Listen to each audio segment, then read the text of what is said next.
പൂത്തുലഞ്ഞ ഒരു bus waiting shed. Sultan Bathery Ooty റോഡിൽ നമ്പിക്കൊല്ലിയിലാണ് ഈ മനോഹര കാഴ്ച. മേൽക്കൂരയാകെ വൈൽഡ് ഗാർലിക് വൈൻ ഇനത്തിലുള്ള പൂക്കൾ വിരിഞ്ഞു നിൽക്കുന്നു. 12 വർഷം മുമ്പ് പ്രദേശവാസിയായ ജോയിയാണ് ബസ് കാത്തിരിപ്പ് കേന്ദ്രത്തിന് സമീപം പൂച്ചെടി നട്ടത്. പിന്നീട് നമ്പിക്കൊല്ലിയിലെ വ്യാപാരികളും ഓട്ടോ ടാക്സി ഡ്രൈവർമാരും ചേർന്ന് പരിപാലിച്ചു. അങ്ങനെ വള്ളികൾ ബസ് കാത്തിരിപ്പ് കേന്ദ്രത്തിന് മുകളിൽ പടർന്ന് പന്തലിച്ചു. 6 വർഷമായി വർഷത്തിലൊരിക്കൽ ഇതുപോലെ പൂത്തുലയും.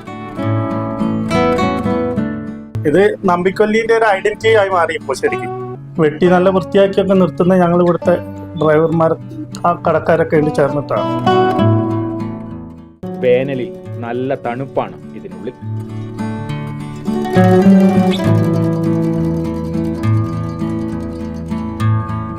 ഇതുവഴി യാത്ര ചെയ്യുന്നവർ വാഹനം നിർത്തി ഫോട്ടോയും സെൽഫിയും ഒക്കെ എടുത്തേ പോകാറുള്ളൂ.